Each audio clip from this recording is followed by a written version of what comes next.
நடக்க தண்ணீர். இவங்க அவங்களோட மனைவியின் கைகளை பிடிச்சதை விட ஸ்டேரிங்கோட கைகளை பிடிச்சது தான் அதிகம். ஆமா, அவங்க தான் நம்ம எல்லாருக்குமே பிடிச்ச ஓட்டுநர்கள், டிரைவர்ஸ். இன்னைக்கு நம்ம கொண்டாடுறது ஓட்டுநர்கள் தினம், டிரைவர்ஸ் டே. ஆமா, நம்ம எல்லாருமே தீபாவளி, பொங்கல் இந்த மாதிரி பண்டிகை நாட்கள்லாம் வரும்போது நம்ம ஊர்ல போய் செலவு பண்ணா நல்லா இருக்குமே இந்த நாட்களை அப்படின்னு நினைப்போம். ஆனா நம்ம எல்லாரையுமே அந்த ஊருக்கே கொண்டு போய் சேர்க்கிறவங்க தான் நம்ம ஓட்டுநர்கள். அவங்களுடைய பண்டிகை நாட்களை நம்மளுக்காக செலவு பண்ணி நம்மளோட சந்தோஷத்துல அவங்க சந்தோஷப்படுறவங்க தான் நம்ம டிரைவர்ஸ், ஓட்டுநர்கள். கண்டிப்பா. அது மட்டும் இல்லாம நம்ம எல்லாருக்குமே ஏதாவது ஒரு எமர்ஜென்சி அப்படின்னு வரும்போது அந்த சிச்சுவேஷனை பொறுமையா ஹேண்டில் பண்ணி அவங்களோட உடல் நலத்தை பத்தியும் கவலைப்படாம ஓட்டுறாங்க. இதுல முக்கியமா நிறைய டிரைவர்ஸ் வேலைக்கு சாப்பிடாம அவங்க டியூட்டிக்கு முக்கியத்துவம் கொடுக்குறாங்க. ஆமா, இப்போ நிறைய கல்லூரி மாணவர்கள், காலேஜ் ஸ்டூடெண்ட்ஸ் எல்லாருமே பஸ்ல டிராவல் பண்றாங்க. அவங்க பண்றது எல்லாமே ஆபத்தான பயணம் தான். அப்படி இருக்கும்போது நம்ம டிரைவர்ஸ்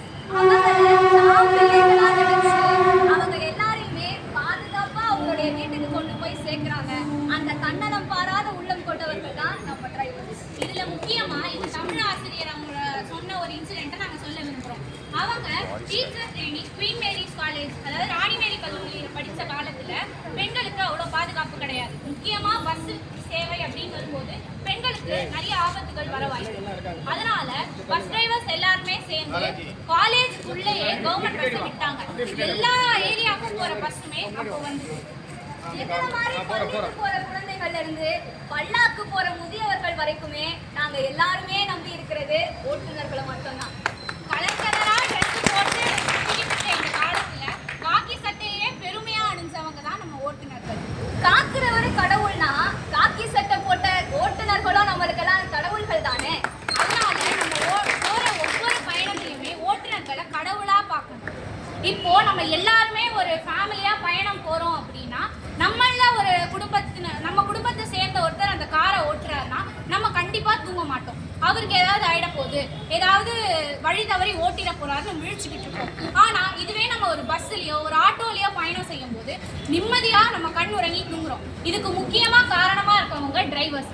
அவங்க பயணிகளோட வசதிக்காக அவங்க ரொம்ப கான்ஷியஸா டிரைவ் பண்றாங்க.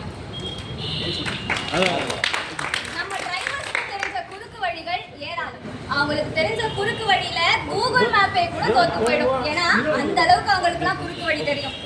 அதே மாதிரி கடிகாரத்துல முள்ள சுத்துற வேகத்தை விட அவங்க கை ஸ்டேரிங்ல சுத்துற வேகம் தான் அதிகம். இப்ப கூட நிறைய டிரைவர்ஸ் பேசஞ்சர்ஸ்க்கு எமர்ஜென்சி டைம்ல ஹெல்ப் பண்றாங்க. கர்ப்பிணி பெண்களுக்கு இன்னைக்கு வரைக்குமே ஓட்டுநர்கள் இலவசமா தான் சேவை செஞ்சுட்டு இருக்காங்க. பல்ல காட்டுற பங்குனி வெயிலா இருந்தாலும் சரி, புரட்டி போடுற புயலா இருந்தாலும் சரி, விடாத அடைமழையா இருந்தாலும் சரி, எந்த சீசன்லயுமே மக்களுக்கு சேவை செய்யணும்ன்றதுக்காகவே ஓட்டுநர்கள் படைக்கப்பட்டிருக்காங்க. ஆமா, பதித்த பாதத்தையும் பிடிச்ச கைகளையும் திருப்பவும் எடுக்க முடியாம தன்னுடைய சேவைகளை நாள் ஃபுல்லா ஓயாம செஞ்சுட்டு இருக்கவங்க தான் நம்மளுடைய ஓட்டுநர்கள். மிக சரி. அது மட்டும் இல்லாம நம்ம எல்லாருமே ஒரு வாழ்க்கையில சாதித்த தலைவர்களை ரோல் மாடலா வைக்கிற வழக்கம் உண்டு.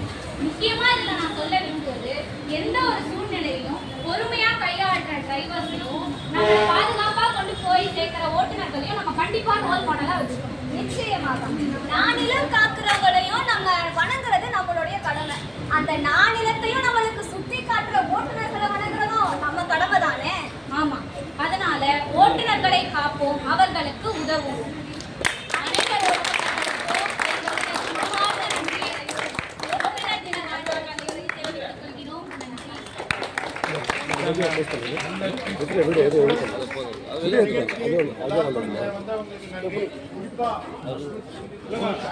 குறிப்பா அவங்க ரெண்டு பேருக்கும் ரொம்ப ஹார்ட்ஃபுல் தேங்க்ஸ் ஆன் பிகாஃப் ஆஃப் எம்டிசி.